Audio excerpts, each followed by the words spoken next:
The cutout actually makes this more desirable, but look at poor Elvis. This is really close to the end of Elvis, and you can see he's not doing real well there.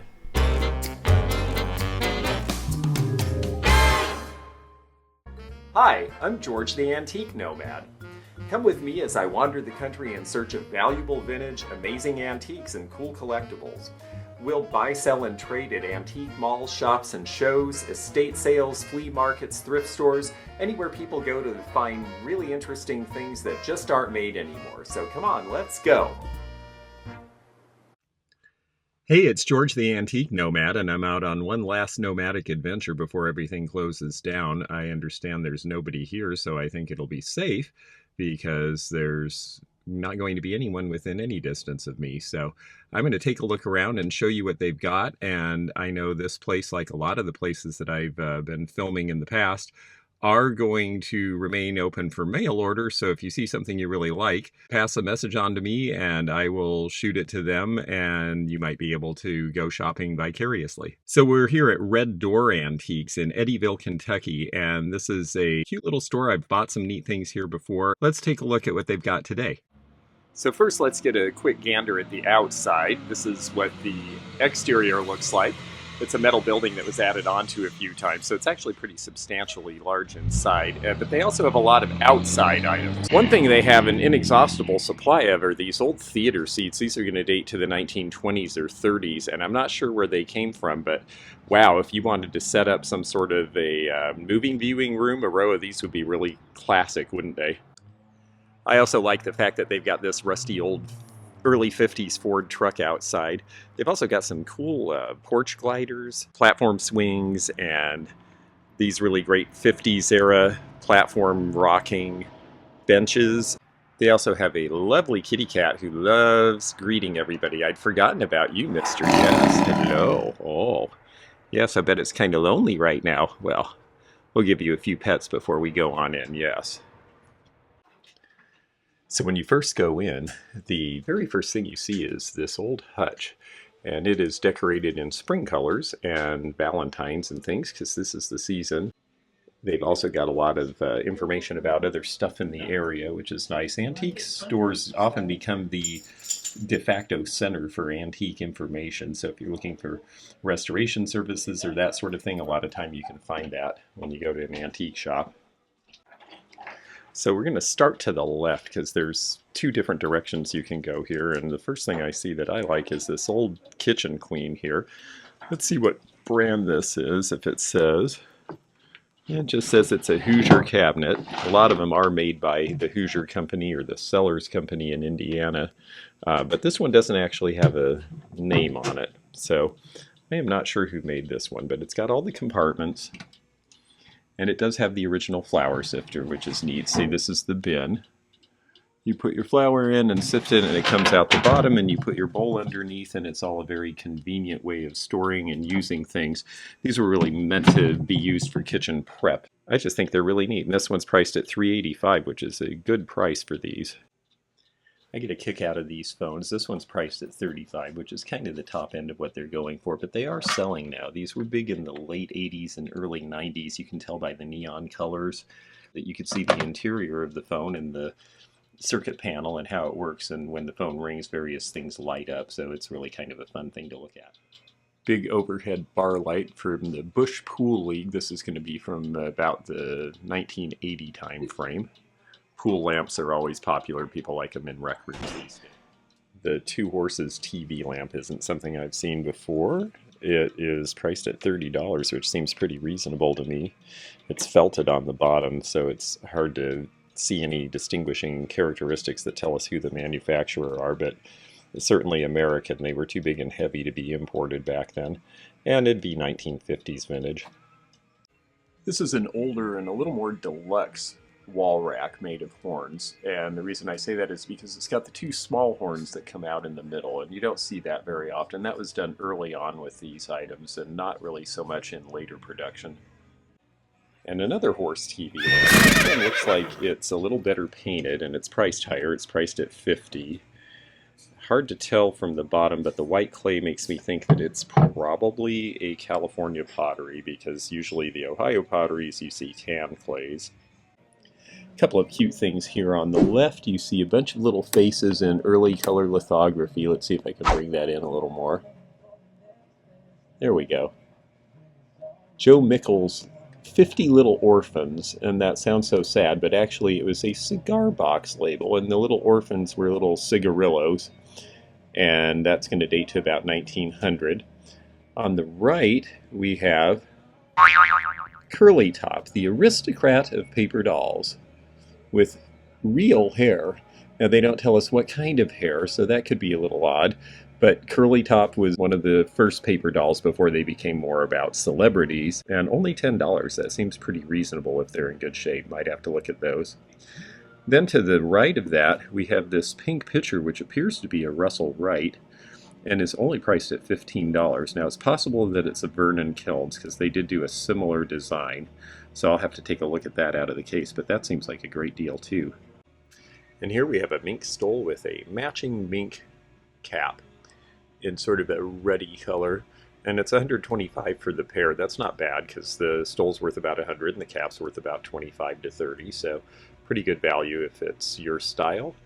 It's a lovely set from the 50s, and it'd be better worn than sitting on a rack. Now, since I was last here, they've actually added a big selection of showcase merchandise in the back, so this will be something new to see. Here's a bunch of Joseph originals, and I wanted to show you something. These are later period, and the reason is, look at the eyes. All of these eyes are brown. The earlier pieces made in the 1960s, all of the eyes are black. So that's a good way to tell the newer from the older. Got to show the mighty Paymaster machine here. These have a real Art Deco look, and now that people are into industrial and machinery, these have stopped being used as doorstops at antique malls and actually have price tags on them now. This one's priced about $50. I see them sell for about that online, and I think I got $35 or $40 for the last one I had. But they have a great style to them, and with a little luck, if you had a nice check to put in there, it would still work and print a check for, in this case, $0.00. Waterfall style furniture from the 1930s is really inexpensive right now, and I think it's really interesting in style. It can be quite attractive. I always like the wood grain and the way that they would use the veneers to create the contrast. But we see a lot of this sort of thing in this part of the country, and they have a price of $400 for the entire set, so that includes the bed, the cedar chest, this, which, hey there, is the vanity with the big mirror. I always love the big mirrors. And then this tall, it's a chest of drawers, but it's almost more of a chifforobe because it has a cabinet to the left, which, ooh, a little sticky. There we go. So you've got a hanging area, and then you have these deep drawers for clothes. Very functional, very practical, and certainly a lot less expensive than new equivalents. And of course, you can't be in an antique mall in Kentucky and not see a wall of cast iron, it seems, because it's very popular here. Popular again with the new style of cooking a lot of people are doing as well. And they have various Wagner pieces and here, and the prices are good. They're between about $15 and $30 each. People are really enjoying these old fans now. I remember as a kid we were told to stay away from them because you could get your fingers cut if you were dumb enough to put your finger in a rotating fan.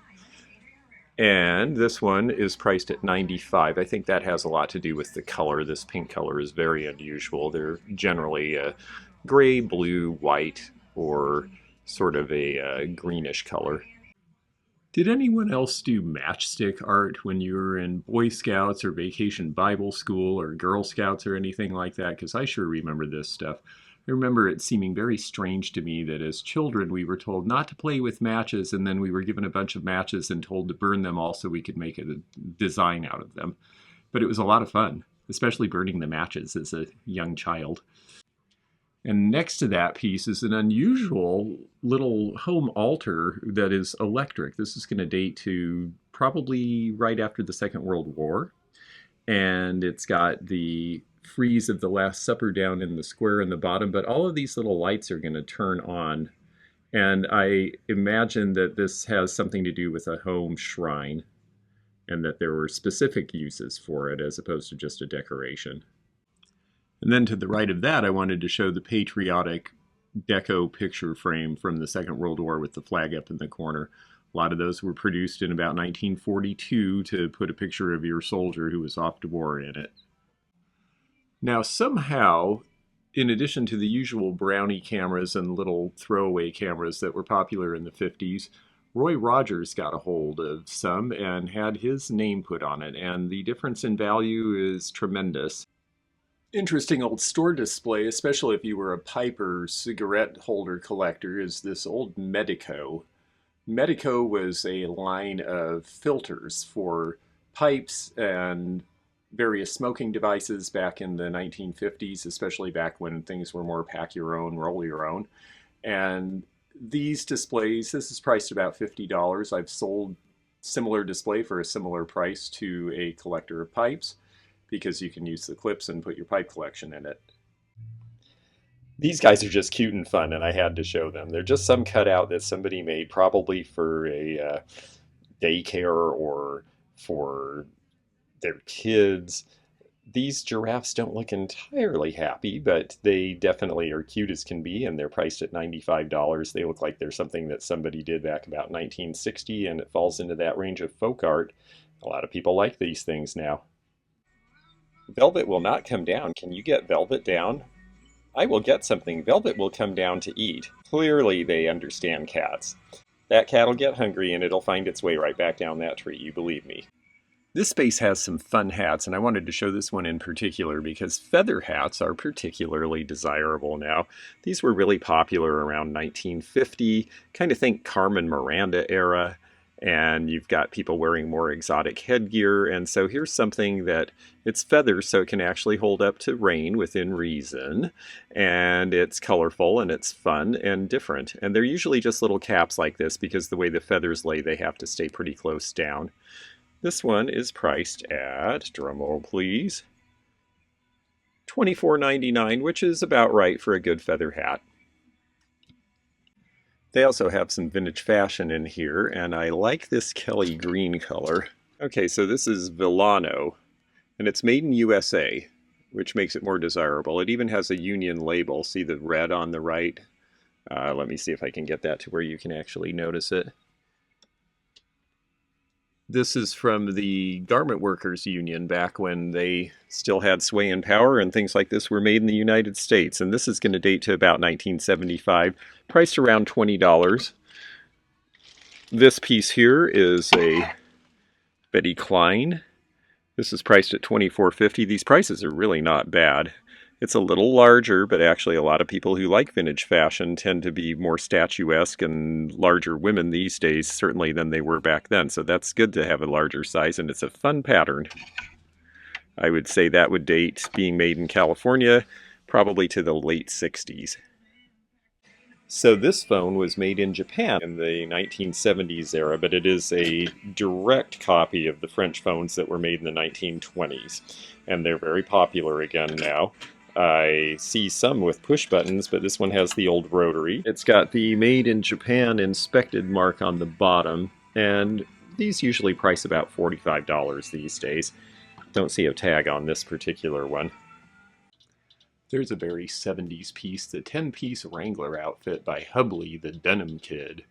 And when they say Wrangler, they don't necessarily mean Wrangler jeans, but I bet there was some connection, because I don't know how they would have gotten away with using that name otherwise. I don't remember this from childhood. In the back there we've got one of the Art Deco era daisy churns with the 2-gallon and the big red top. And then to the right we have a rocket bank from Florida. And what's nice about this one is that these are almost always missing something. The little red dot on the right above the fin, is where you would put the coin. You pull it back on a spring, and then it shoots it up into the hole underneath the cap of the rocket.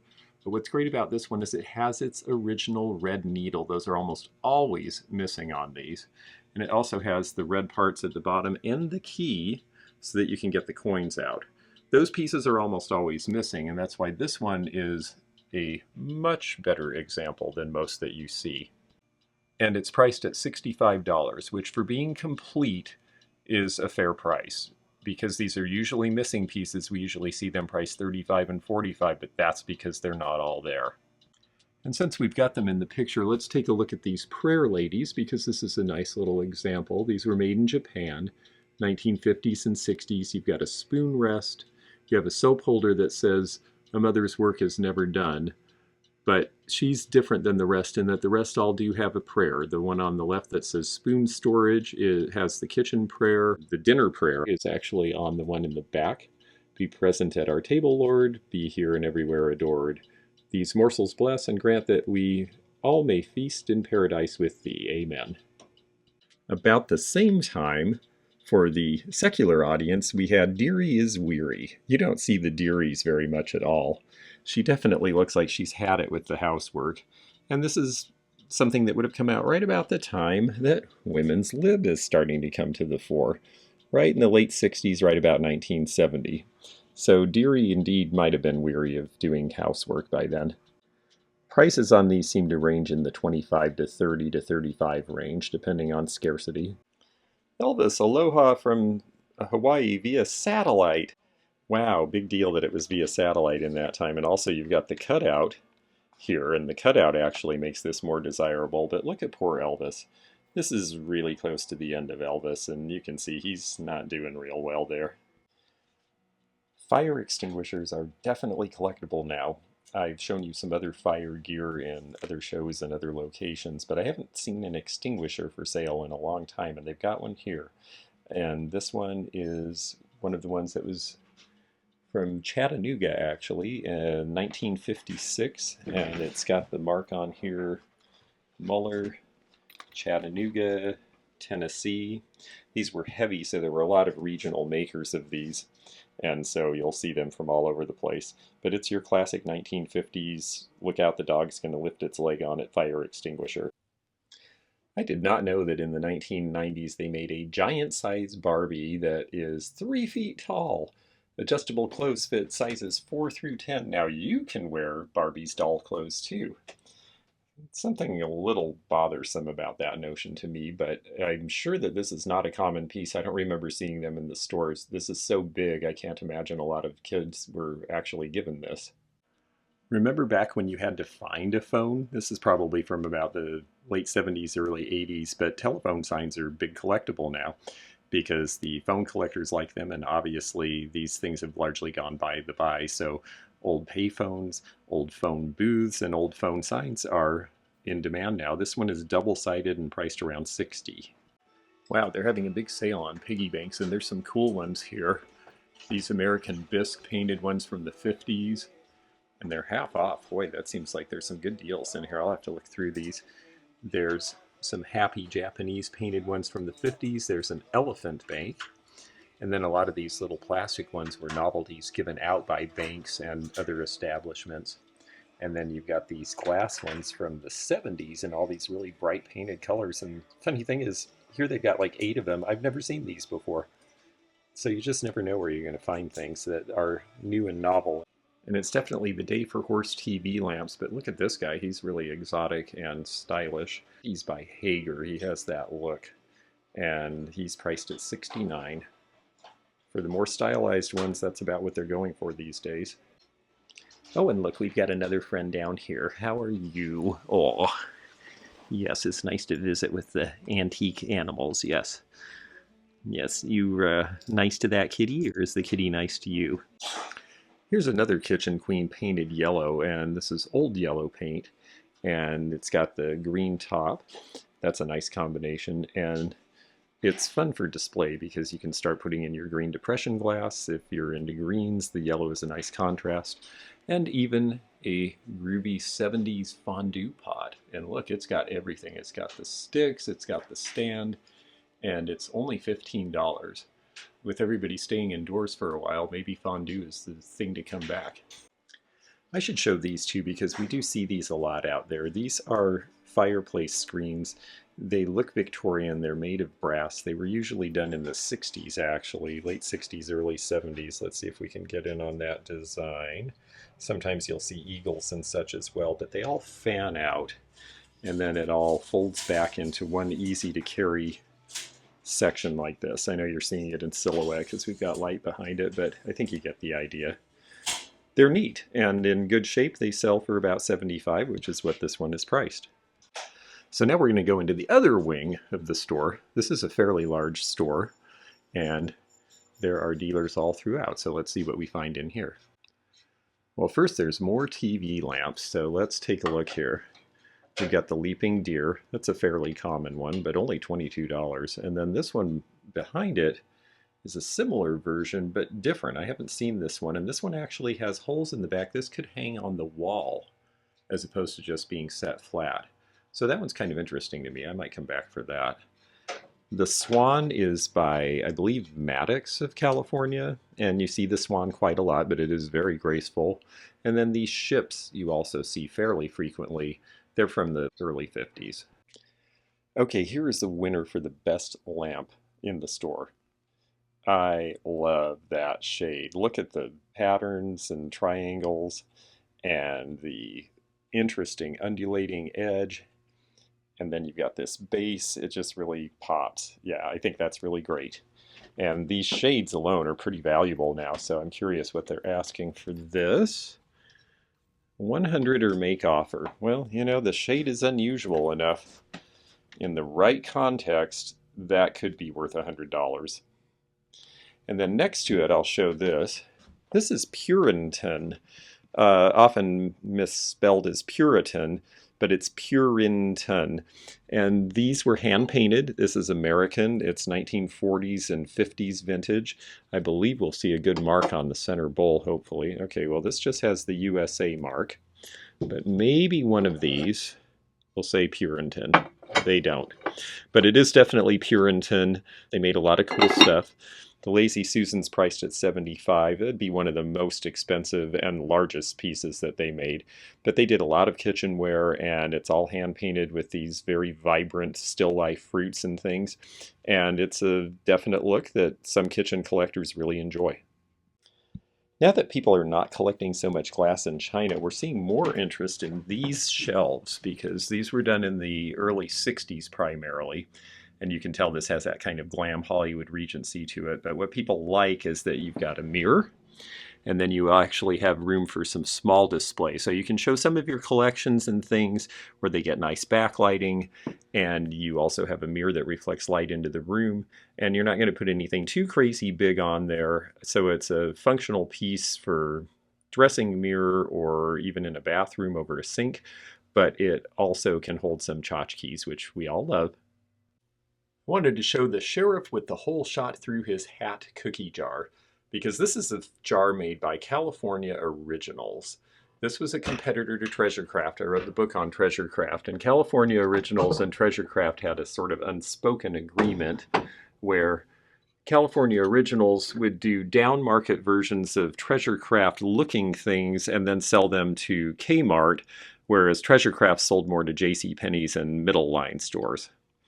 And so you see him, they're rarely marked. They sometimes would have a mark on the bottom or a paper label. But if you notice how the brown is very, very uniform. There's no real variation in it.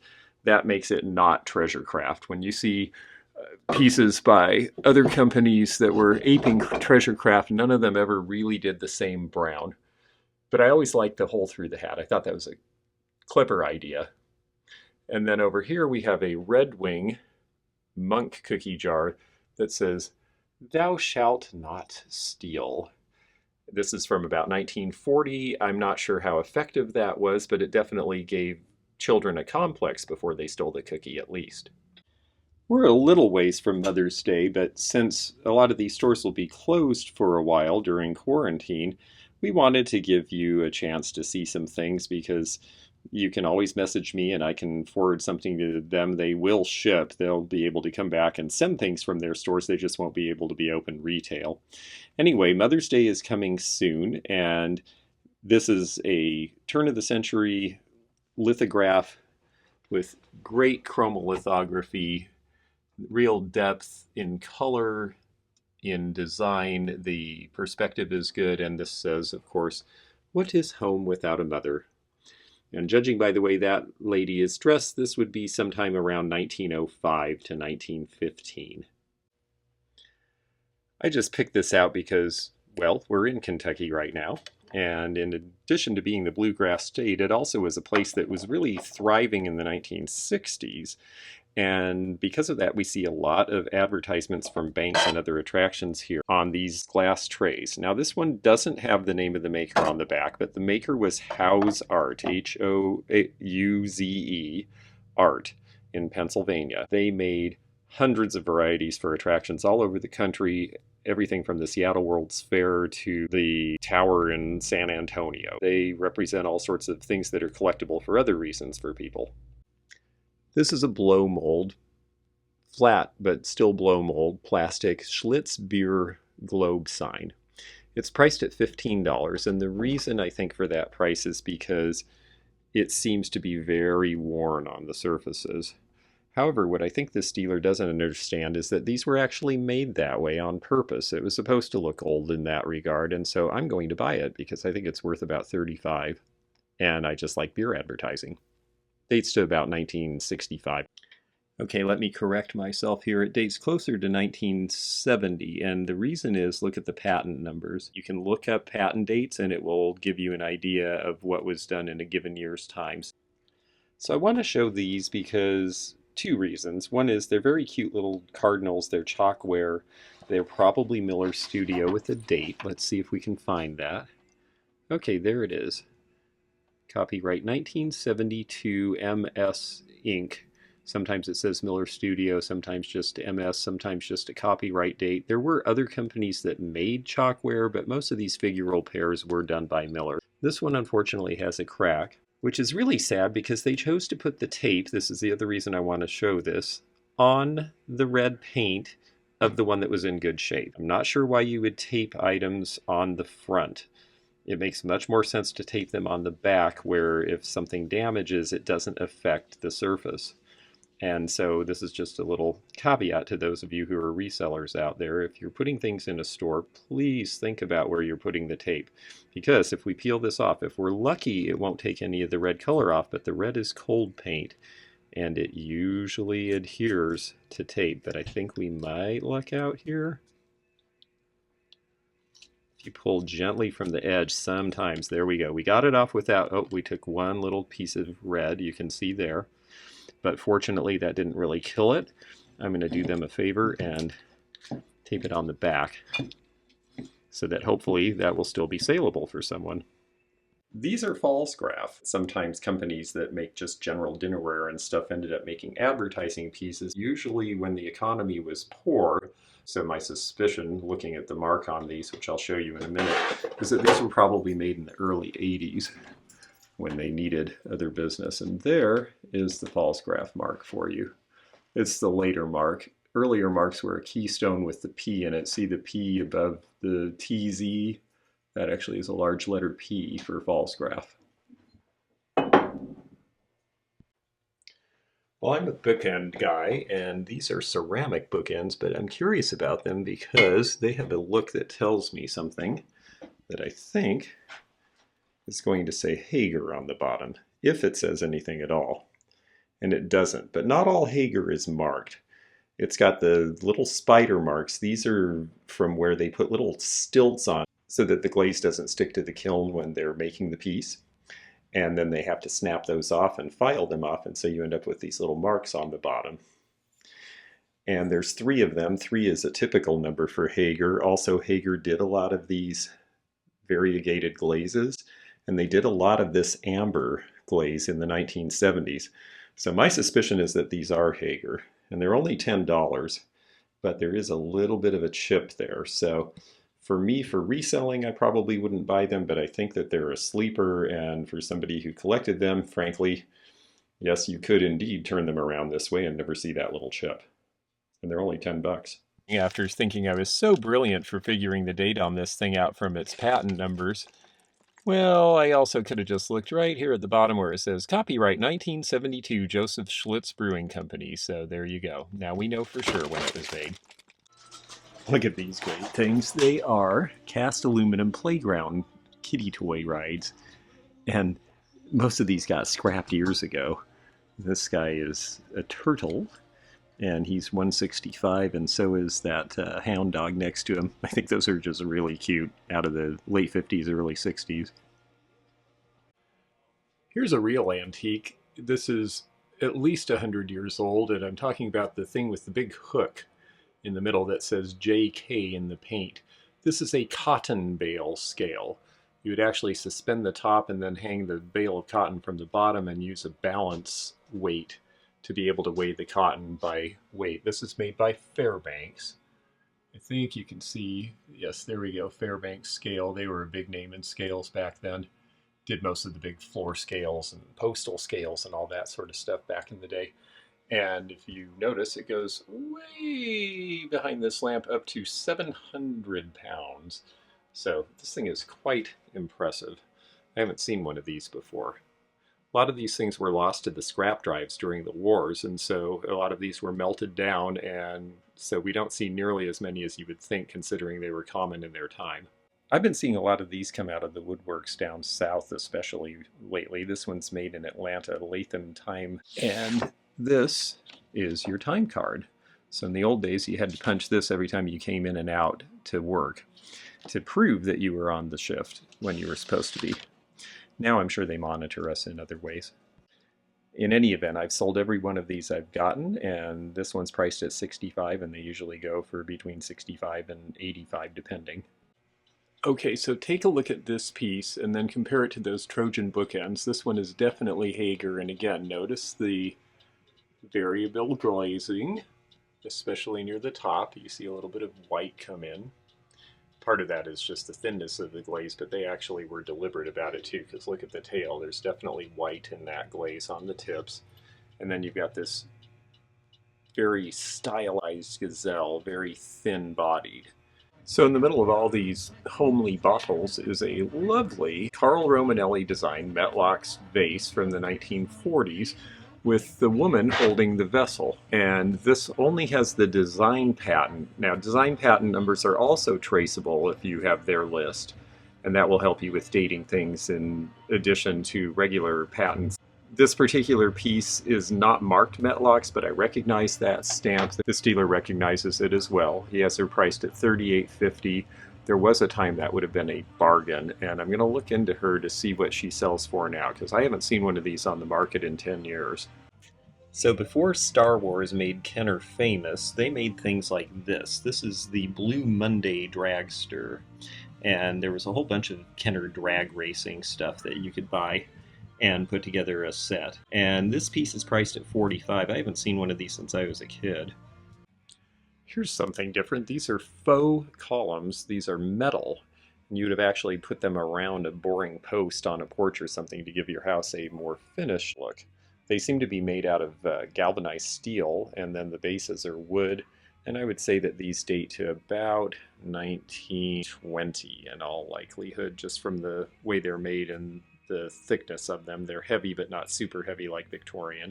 Well, I had a fun day here at Eddyville Antique Mall. The Red Door is the name of the place, and I did get the Metlox piece that you see me holding in my hand.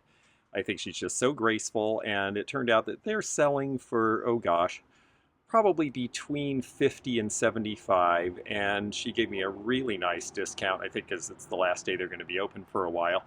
So that was very generous of her, so I'll come out either way. I just thought she was beautiful.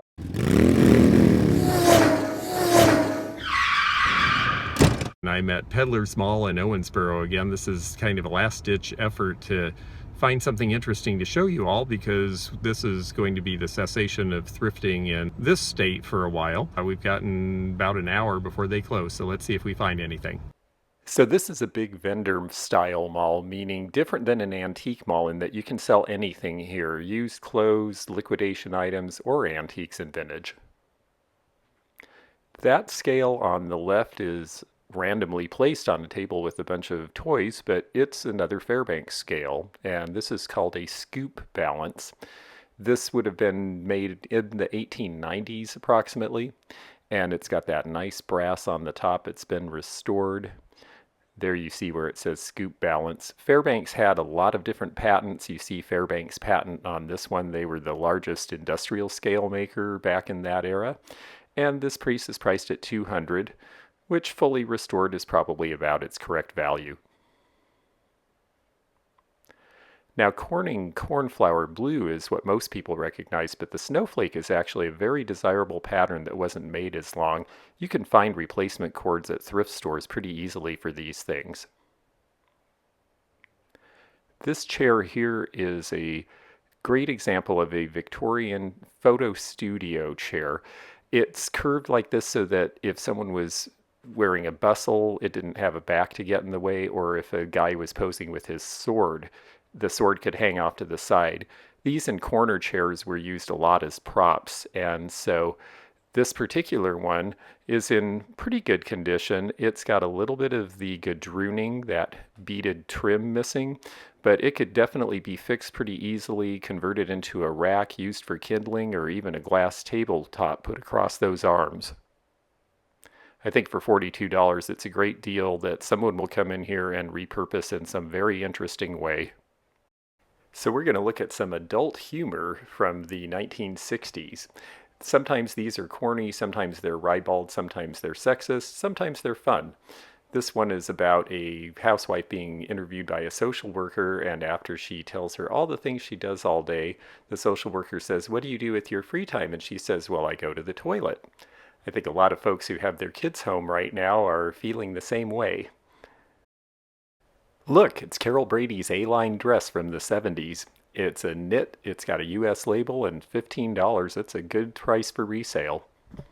So this is back when plastic bowling sets seemed entertaining to kids. Kids are a lot more sophisticated nowadays. This is from about 1960, you can tell by the graphics. And of course the boy is the one getting the strike, because that's how that worked back then. Here is a Fiesta color that you rarely see. In the late 60s, they did this Harvest Gold and a brown as well. You see very little of it. It wasn't wildly popular like it has been the rest of the time. This was about when it was the most out of style in its history. But they kept it going by staying current, and that's why it's still around and so popular with all the new colors now. Here's some great orange color. A lot of these on the top are traditional patterns, and I find that these Amberina pieces that were kind of fussy and old-fashioned at their time, back in the 60s when a lot of this was made, they don't do so well. What people really want are the modernist ones, because orange was a hot modernist color. So these Viking epic pieces with the feet there, these are classic of their line because they have these very obvious, I guess you would say almost turkey foot designs in a modern way at the bottom.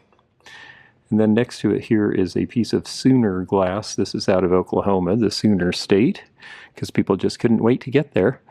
And this is a better color than a lot of them. They're always swirled like this. I think these were made from the Depression up until maybe the 60s. They're almost like bottle glass, but they actually were manufactured pieces. Oh, and prices on these. So the Viking Epic are priced at $15.50 a piece. That's less than retail, but not really enough with shipping costs right now for me to make money on. Ordinarily, I might think to buy those to take to a show or a shop. And the Sooner piece is only $10. That's probably worth it. And if you wanted glass to make your corn sticks instead of cast iron, because it was easier to clean glass, you would get the Miracle Maze. And the Miracle Maze was the glass version of the corn stick pan, complete with the impressed corn mark, so that you would get that design in yours if you made them perfectly. And of course, it was the 50s, and you were supposed to make everything perfectly, so how could you go wrong? That's priced at $12.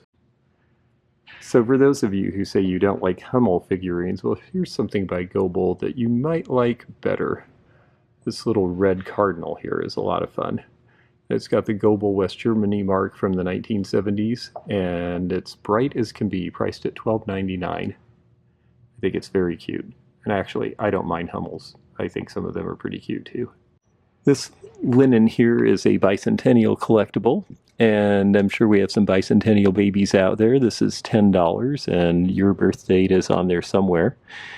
It's red, white, and yellow for some reason. I don't completely understand, other than that yellow was a big decorator color in the mid-70s.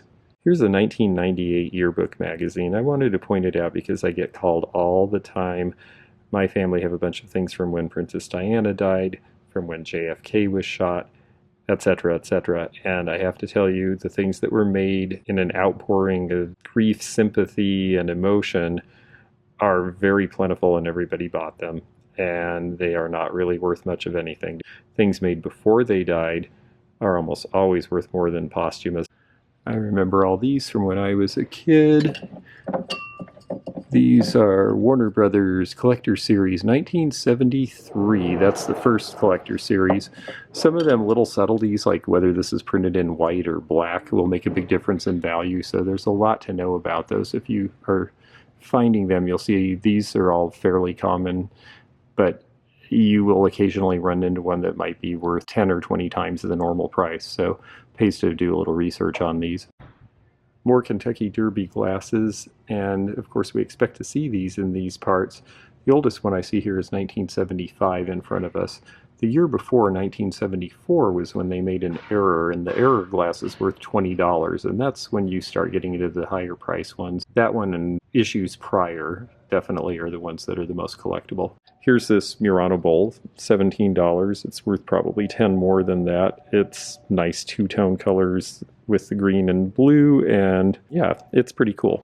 And then we have an ear scope from a doctor's office for $20. I do sell a lot of this sort of medical equipment, and that's about the right price for one of those.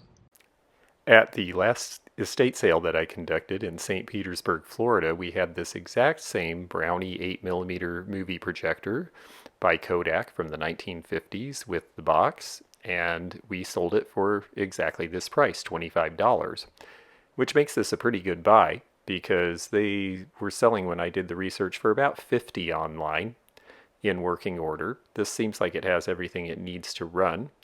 And it's even got the instructions on the inside of the lid, including how to thread that infernal reel-to-reel business, which was the big bugaboo about the old projectors. Film tended to break in those loops, and it was really not fun to deal with. So thank goodness we're in the digital age, and we have all this great editing stuff we can just do on the computer. When things change and swap meets and flea markets are going again, I'll have to take you to the one in Greenville, Kentucky, where this tobacco crate came from. Local interest means the prices on these are going to be a lot higher here than elsewhere, but anything tobacco related from the teens and 20s like this is very collectible now. Well, it wouldn't be appropriate to do a video in Kentucky without showing at least a little bit of crockery and stoneware before the end. This piece here is an Oul grape pattern pitcher. You don't see the patterns that much with Oul pottery, and this one is not marked. A lot of pieces were, but it's a nice little jug for $30, which is a very reasonable price for what it is. Then up above, I want to show you one last thing that caught my eye, which is this flash view light-up picture of the Savior knocking at the door. You can see it's got a little bit of condition problems, the spotting between the two layers that make the lenticular, but these are really fun pieces from the early 60s. It's been really fun bringing this to you, and hopefully we'll be able to bring you more from other places very soon. So keep on joining us every week. We definitely have some tricks up our sleeve. We'll try to keep you entertained while everyone's at home, and we'll look forward to seeing you at the antique malls and shows when things lighten up a little bit. Take care for now. I am George the Antique Nomad. See me on Periscope, Instagram, Twitter, Facebook, and here on YouTube. And we'll see you later. Bye-bye now. Thanks for joining me again in the fun and fascinating antique community, here where online meets the real world. Please click the subscribe button below. Click the bell to be notified when new videos upload. Leave a comment below and hit thumbs up to like this video. Links to our online social media daily posts and our items for sale are in the description. This is George at the Antique Nomad. Bye for now.